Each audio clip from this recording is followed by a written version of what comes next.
बातमीत सत्यता हीच आमची ओळख। जिजामाता कन्या वसतिगृहात अल्पवयीन मुलीला मारहाण, रेक्टरवर निलंबन व कारवाईची मागणी। धुळे येथील जिजामाता कन्या वसतिगृहात एका 14 वर्षीय अल्पवयीन मुलीला वसतिगृहाच्या रेक्टर हेमांगी शिंदे यांनी मारहाण केल्याचा गंभीर आरोप समोर आलाय। सदर विद्यार्थिनीला हॉस्टेलमधील स्वच्छतागृहे, भांडी व फरशी साफ करण्याची कामं करायला लावली जात होती। विद्यार्थिनीने या कामांना नकार दिल्याने सदर विद्यार्थिनीला रेक्टरने तिला मारहाण केली। या घटनेत मुलीच्या हाताला गंभीर दुखापत झाली असून तिच्यावर उपचार सुरू आहेत। या गंभीर प्रकारानंतर ऑल इंडिया पॅन्थर सेनेने जिल्हाधिकाऱ्यांकडे तात्काळ निवेदन देत कारवाईची मागणी केली आहे। त्यांनी रेक्टरवर हेमांगी शिंदे यांना निलंबित करून त्यांच्यावर बालकांचे संरक्षण अधिनियम, पोस्को ऍक्ट आणि बालमजुरी प्रतिबंध कायद्यानुसार गुन्हा दाखल करण्याची मागणी केली आहे।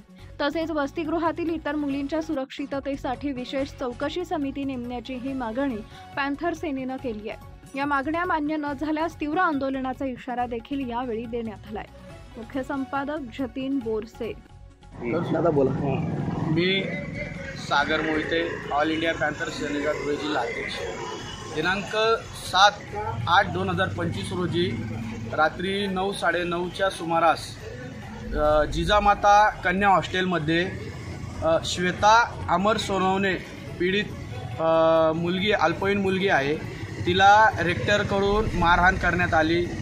तर मारहाण करण्याचं कारण हॉस्टेलमधलं फरशी पुसली नाही, संडास धुतले नाही आणि म्हणून ती मारहाण करण्यात आलेली आहे। तरी मुलीला, श्वेता अमर सोनवणेला गंभीर दुखापत झालेली आहे। ऑल इंडिया पॅन्थर सेना धुळेच्या वतीने आम्ही 10 तारखेला धुळे शहर पोलीस स्टेशन येथे गुन्हा दाखल केलेला आहे। तरी आमची मागणी आहे, अद्यापही आरोपी रेक्टर हेमांगी शिंदे यांना अद्याप देखील अटक केली गेलेली नाही आहे। तरी आमची मागणी आहे, आरोपी हेमांगी शिंदे यांना अटक करण्यात यावी, तसेच जे रेक्टर आरोपी हेमांगी शिंदे आहेत यांना निलंबित करण्यात यावे, ही ऑल इंडिया पॅन्थर सेनेच्या वतीने मागणी आहे।